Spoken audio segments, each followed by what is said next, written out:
आयताकार विभवरोधिका कंप्लीट हो गई थी। ठीक है, अपन ने दोनों केस कर लेते हैं, ए लेस देन V0 और ए ग्रेटर देन V0। इसके बाद एक क्वेश्चन लिखेंगे आप लोग, सुरंगन प्रभाव से आप क्या समझते हैं? सुरंगन प्रभाव से आप क्या समझते हैं? इसके आधार पर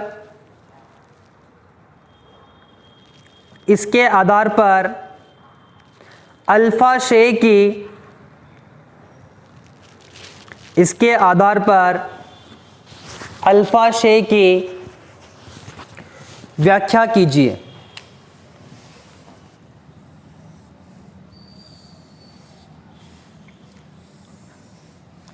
इसके आधार पर अल्फा शे की व्याख्या कीजिए।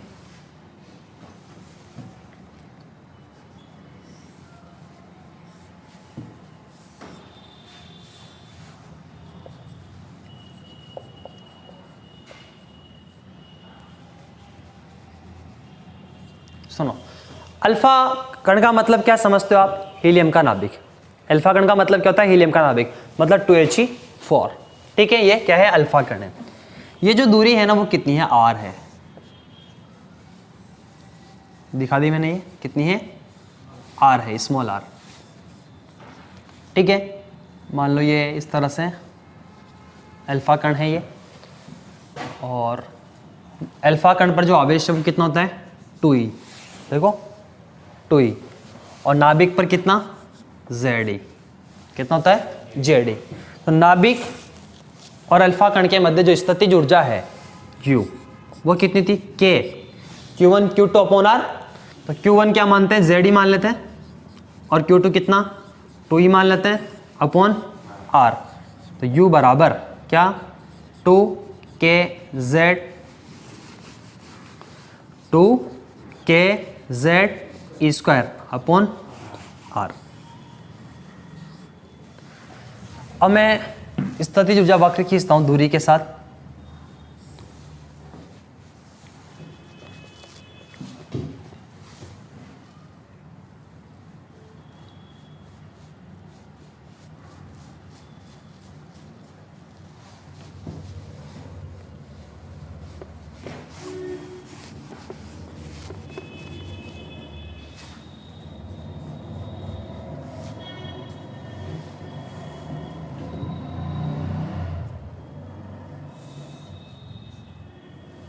ये तो क्या है? R greater than capital R।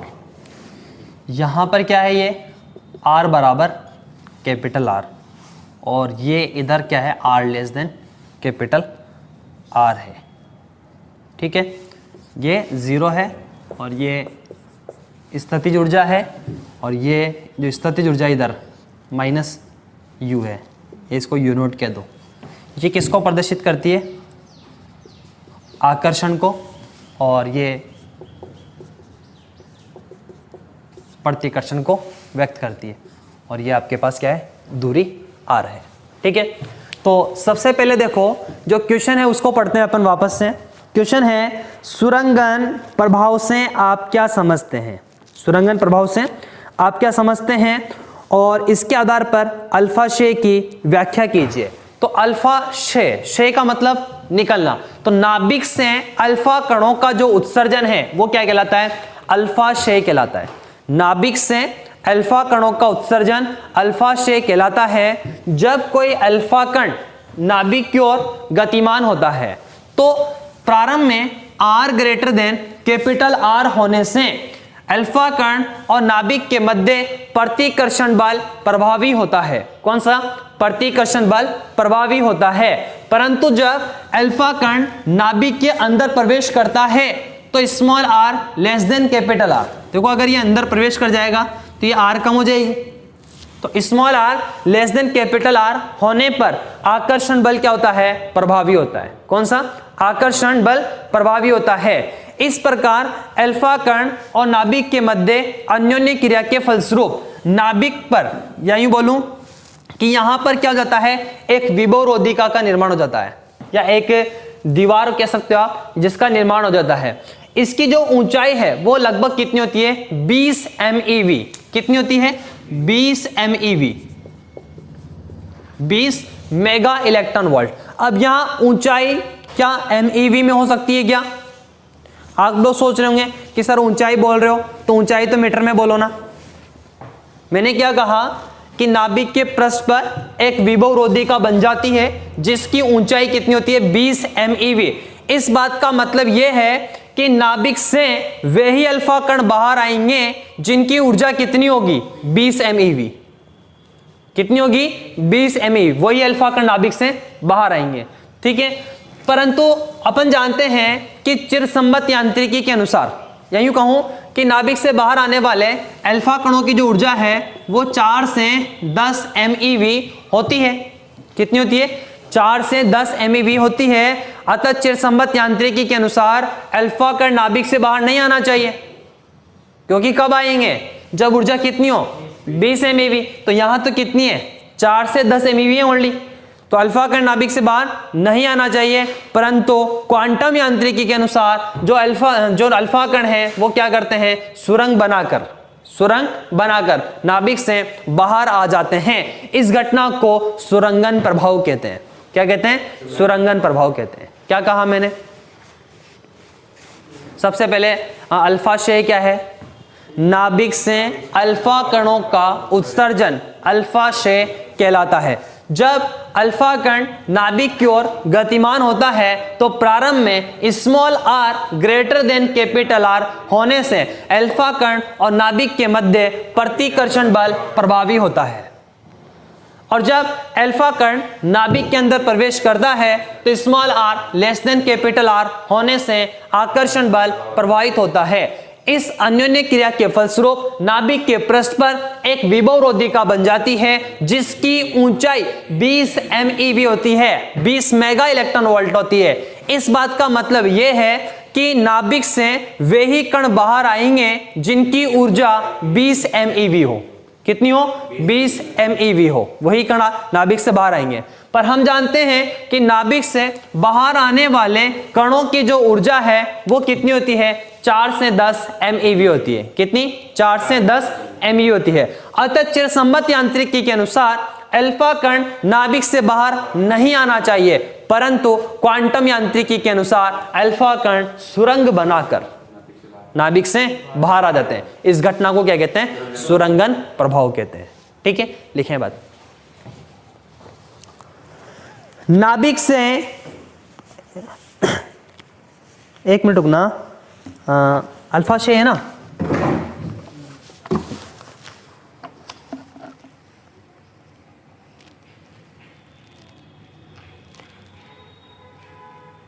लिखो पहले, एक मिनट रुकना, मैं लिखा रहा हूं, वो काट देना जो भी लिखा है।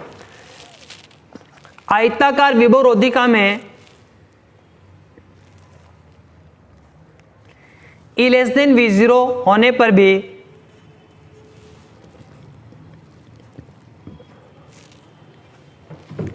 आयताकार विभवरोधिका में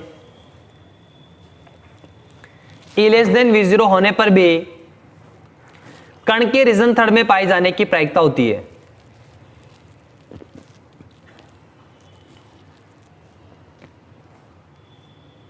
आयताकार विभवरोधिका में E लेस देन V0 होने पर भी कण के रिजन थर्ड में पाए जाने की प्रायिकता होती है।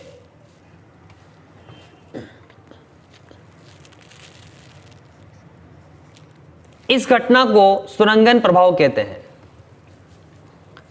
इस घटना को सुरंगन प्रभाव कहते हैं।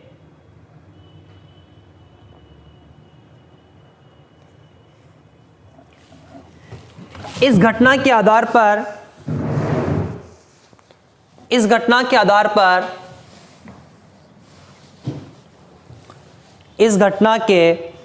पर नाभिक से अल्फाशय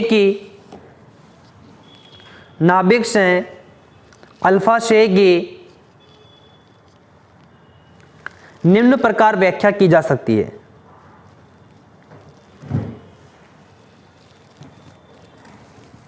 निम्न प्रकार व्याख्या की जा सकती है।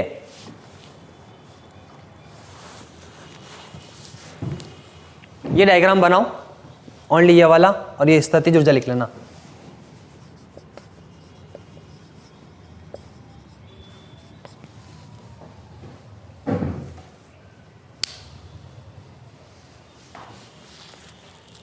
हो गया, चलो लिखो नेक्स्ट लाइन में, नाभिक से अल्फा कणों का उत्सर्जन,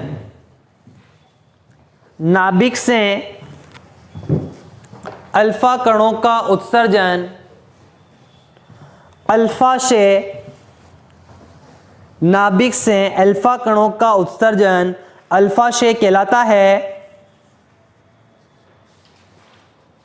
नाभिक से अल्फा कणों का उत्सर्जन अल्फा से कहलाता है। अल्फा कणों पर +2e आवेश होता है, अल्फा कणों पर +2e आवेश होता है,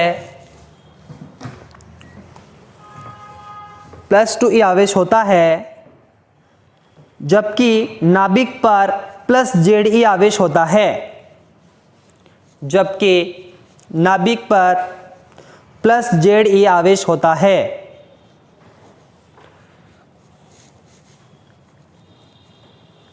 अतः अल्फा कण नाभिक की ओर गति करते हैं तो, अतः अल्फा कण नाभिक की ओर गति करते हैं तो प्रारंभ में small R greater than capital R होने पर, प्रारंभ में small R greater than capital R होने पर नाभिक व अल्फा कणों के मध्य, नाभिक व अल्फा कणों के मध्य कौन सा बल? प्रतिकर्षण बल। नाभिक व अल्फा कणों के मध्य प्रतिकर्षण बल प्रभावी होता है।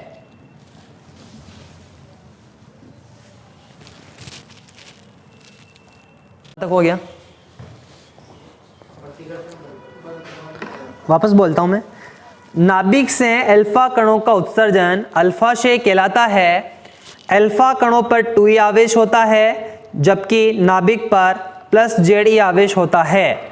अतः अल्फा कण नाभिक की ओर गति करते हैं तो प्रारंभ में small R greater than capital R होने पर नाभिक व अल्फा कणों के मध्य प्रतिकर्षण बल प्रभावी होता है। किंतु जब अल्फा कण नाभिक में प्रवेश करता है तो, किंतु जब अल्फा कण नाभिक में प्रवेश करता है तो, किंतु जब अल्फा कण नाभिक में प्रवेश करता है तो small R less than capital R की स्थिति में, small R less than capital R की स्थिति में परबल आकर्षण बल प्रभावी होता है। परबल आकर्षण बल प्रभावी होता है। इस अन्योन्य क्रिया के कारण, इस अन्योन्य क्रिया के कारण नाभिक के परस्पर एक विभवरोधी का, इस अन्योन्य क्रिया के कारण नाभिक के परस्पर एक विभवरोधी का बन जाती है, एक विभवरोधी का बन जाती है, जिसका स्थितिज ऊर्जा वक्र, जिसका स्थितिज ऊर्जा वक्र चित्र में प्रदर्शित है। सॉरी, जिसका स्थितिज ऊर्जा वक्र चित्र में प्रदर्शित है। यहाँ पर अपने पास जो ऊर्जा है वो कितनी है 20 MeV है, और जो बाहर आएंगे लगभग ये मान सकते हैं अपन वो 4 से 10 MeV है। यहाँ ऊंचाई का मतलब ऊर्जा से है ना। बनाओ डायग्राम।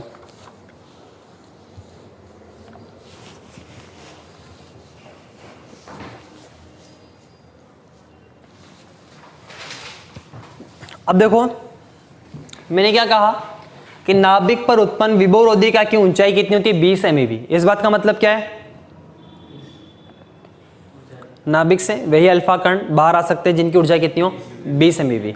ठीक है, तो मैंने क्या कहा कि नाभिक के पृष्ठ पर उत्पन्न विभवरोधिका की ऊंचाई 20 MeV होती है, पर हम जानते हैं कि नाभिक से आने वाले अल्फा कणों की अधिकतम ऊर्जा कितनी होती है 4 से 10 MeV होती है। अतः चिरसम्मत यांत्रिकी के अनुसार अल्फा कण नाभिक से बाहर नहीं आना चाहिए, परंतु क्वांटम यांत्रिकी के अनुसार अल्फा कण नाभिक में सुरंग बनाकर बाहर आ जाते हैं। इस घटना को क्या कहते हैं, सुरंगन प्रभाव कहते हैं, टनल इफेक्ट लिखेंगे। नाभिक के पृष्ठ पर उत्पन्न विभवरोधिका की ऊंचाई, नाभिक के पृष्ठ पर उत्पन्न विभवरोधिका की ऊंचाई लगभग 20 MeV, लगभग 20 MeV होती है, मेगा इलेक्ट्रॉन वोल्ट। जबकि नाभिक से बाहर आने वाले, जबकि नाभिक से बाहर आने वाले अल्फा कणों की अधिकतम ऊर्जा, अल्फा कणों की अधिकतम ऊर्जा 4 से 10 MeV होती है, 4 से 10 MeV होती है। अतः चिरसम्मत यांत्रिकी के अनुसार, अतः चिरसम्मत यांत्रिकी के अनुसार अल्फा कण नाभिक से बाहर नहीं आना चाहिए, अल्फा कण नाभिक से बाहर नहीं आना चाहिए,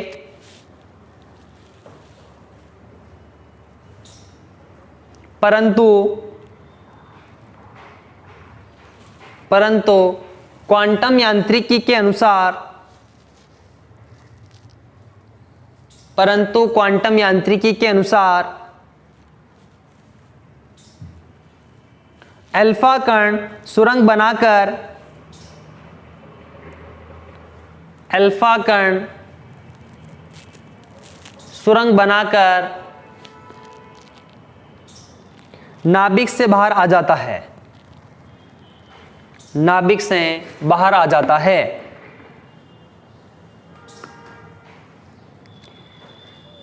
इस घटना को सुरंगन प्रभाव, इस घटना को सुरंगन प्रभाव कहते हैं। इस घटना को सुरंगन प्रभाव कहते हैं।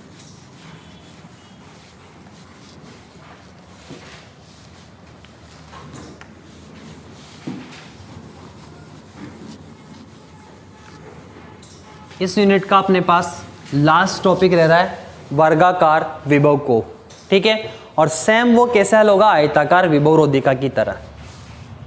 करें शुरुआत, तो टॉपिक डालेंगे वर्गाकार विभव को, स्क्वायर पोटेंशियल वेल, वर्गाकार विभव को, वर्गाकार विभव को।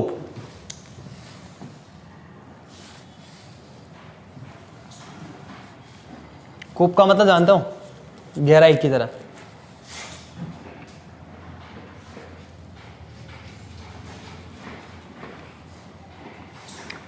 देखो ये अपने पास Vx है और ये x है। यहां अपने पास क्या है, 0 है, और यहां क्या है ए है, मतलब ये x बराबर यहाँ पर क्या है a है, और यहाँ x बराबर कितना है 0 है।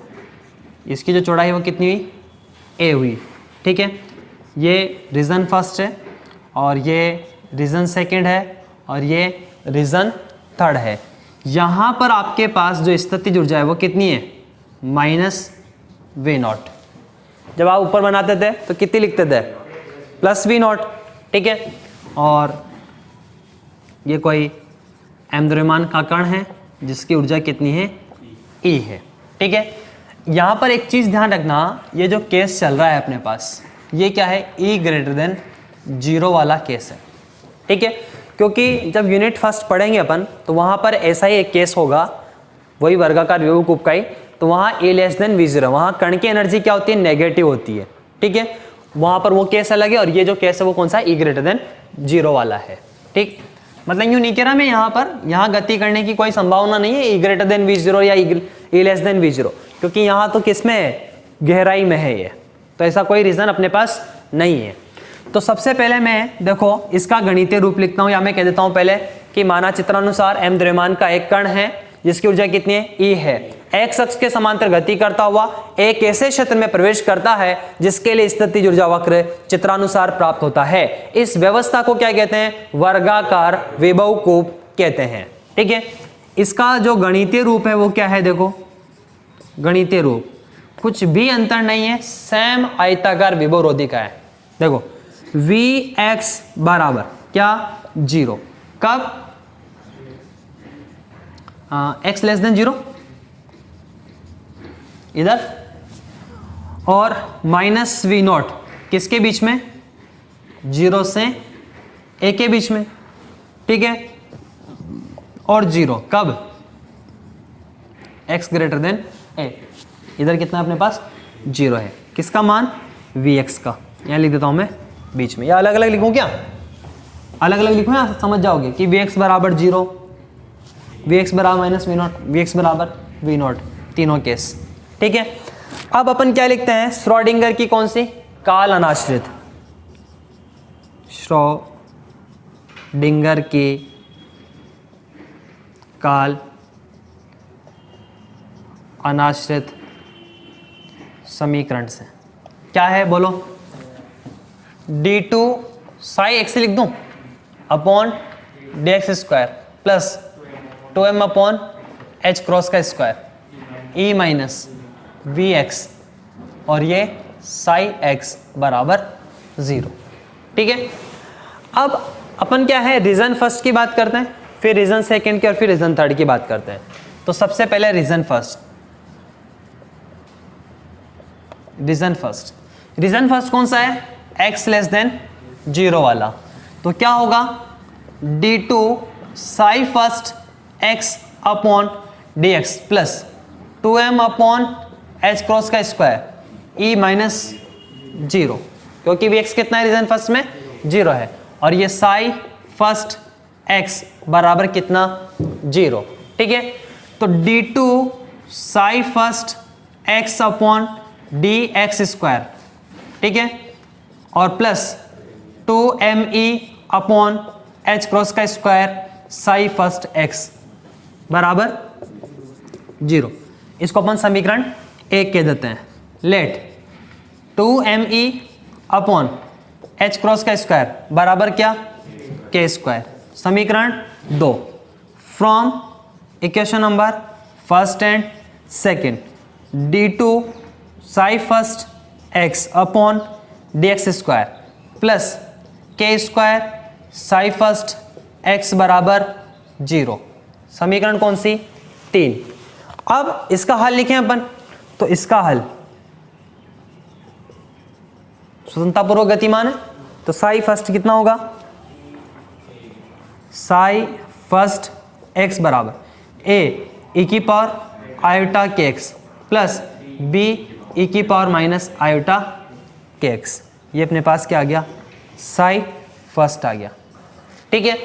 अब अपन क्या करते हैं पहले जैसे सिमिलरली बात कर लेते हैं, साई थर्ड की बात की थी और वहां पर अपने पास जो रीजन था रीजन सेकंड, वहां गति करने की 2 संभावना थी, क्योंकि एक तो नीचे और एक ऊपर ऐसा, तो यहाँ तो इधर तो कुछ है ही नहीं, गहराई की बात है, ये समझो जैसे कुआं है, नीचे क्या है, कुआं है, तो बस गतिमान इसमें ही होगा, वर्गाकार विभव कूप में ही पार्टिकल।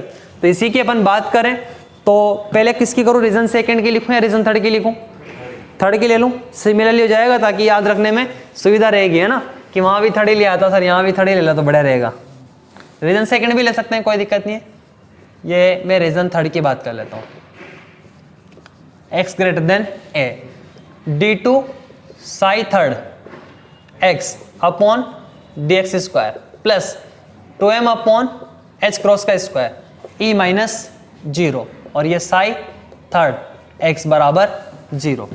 तो d2 Sai third x upon D x square plus 2me upon H cross का स्क्वायर, और ये साई थर्ड x बराबर 0, मतलब d2 Sai third x upon D x square plus के स्क्वायर साई थर्ड x बराबर 0। समीकरण 5, इसका हल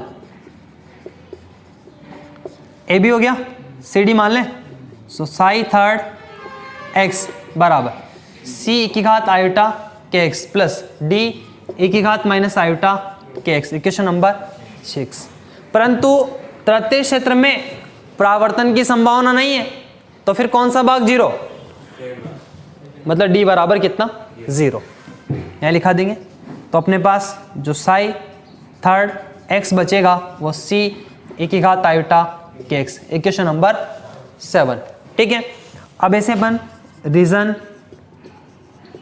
सेकंड की बात कर लेते हैं, मतलब 0 से a के बीच में जो है, तो d2 Sai second x upon D x square plus 2m upon H cross का स्क्वायर, e माइनस, और vx का मान भी क्या है, माइनस में, तो माइनस माइनस क्या हो गया, प्लस v नॉट, और ये साई सेकेंड x बराबर 0।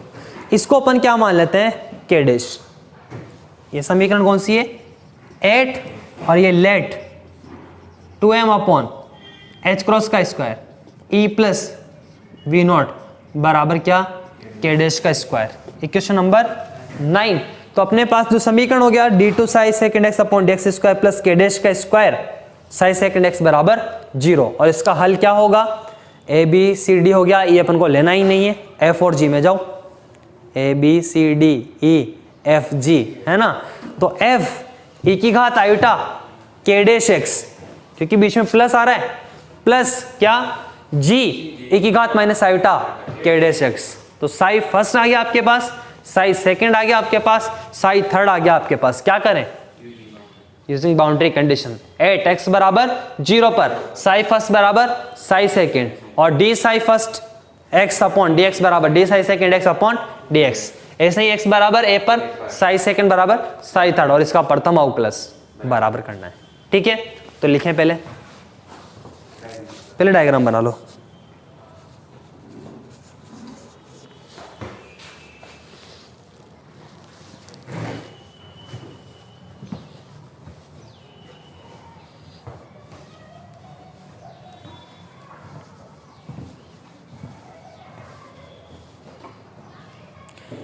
चित्रानुसार m द्रव्यमान का एक कण, चित्रानुसार m द्रव्यमान का एक कण बाएं से दाएं गति करते हुए, बाएं से दाएं गति करते हुए एक ऐसे क्षेत्र में प्रवेश करता है, एक ऐसे क्षेत्र में प्रवेश करता है जिसके लिए स्थितिज ऊर्जा वक्र चित्रानुसार प्राप्त होता है, जिसके लिए स्थितिज ऊर्जा वक्र चित्रानुसार प्राप्त होता है।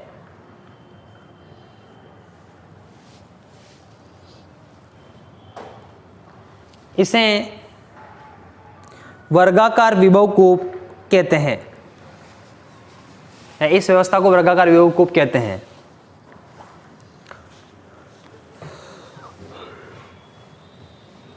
अब देखो इसका जो गणितीय रूप है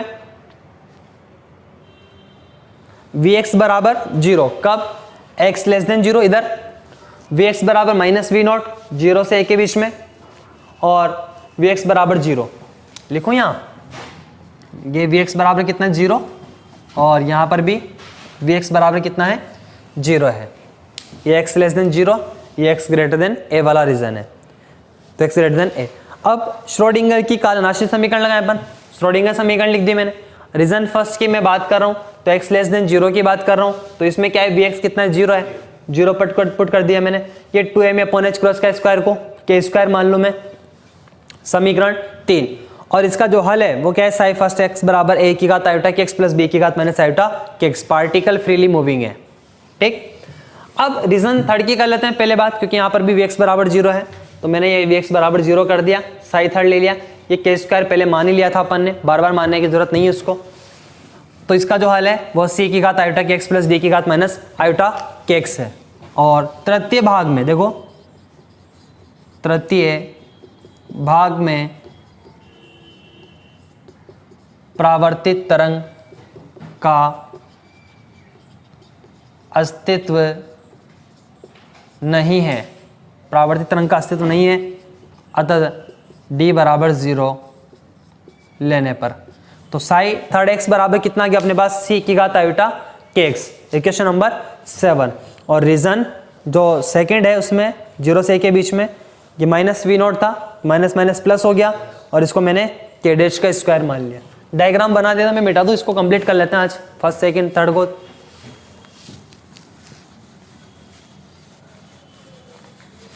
तो देखो यहाँ पर क्या आएगा अपने पास, फ्रॉम इक्वेशन नंबर 8 एंड 9 क्या है, d2 Sai third Sai second, d2 Sai second x upon D x square, और प्लस के डैश का स्क्वायर, और साई सेकेंड x बराबर 0। समीकरण 10, इसका हल क्या, साई सेकेंड x बराबर f e की घात आयोटा के dash x plus g e की घात माइनस आयोटा के डैश x, इक्वेशन नंबर 11। तो अपने पास साई फर्स्ट आ गया, साई सेकेंड आ गया, और साई थर्ड आ गया। अब पूरी कहानी सुन लो आप लोग, करना क्या है, बस आज यहाँ तक ही पढ़ेंगे, पर सुन लो आपको करना क्या है, सेम पहले भी कर चुके अपन। सबसे पहले तो आप लोगों को क्या करना है, बाउंड्री कंडीशन लिखनी है। तो बाउंड्री कंडीशन क्या है कि x बराबर 0 पर साई फर्स्ट बराबर साई सेकेंड, और इसका प्रथम अवकलज मतलब D psi first x upon D X बराबर D psi second x upon D X, ठीक है। ये दो बाउंड्री कंडीशन होगी अपने पास। फिर 8x बराबर है, आपके पास डायग्राम है, उससे देखना है x बराबर a पर क्या, साई सेकेंड बराबर साई थर्ड, तीसरी बाउंड्री कंडीशन। और इसका प्रथम अवकलज मतलब D psi second x upon D X बराबर D psi third x upon D X, ठीक है। 4 बाउंड्री कंडीशन आ गई।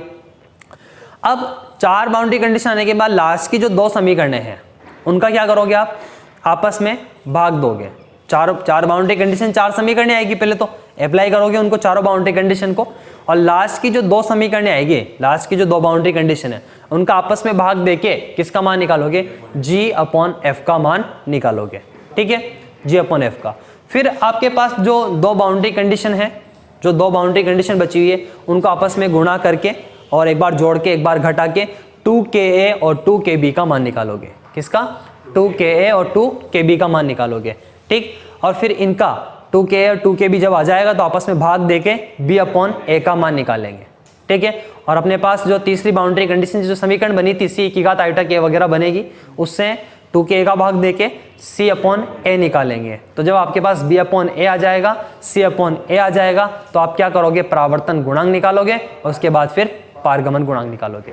तो आज के लिए फिर फिलहाल ये इतना लिख लीजिए, साई फर्स्ट, साई सेकेंड और साई थर्ड तक, बाकी अपन कल पढ़ेंगे।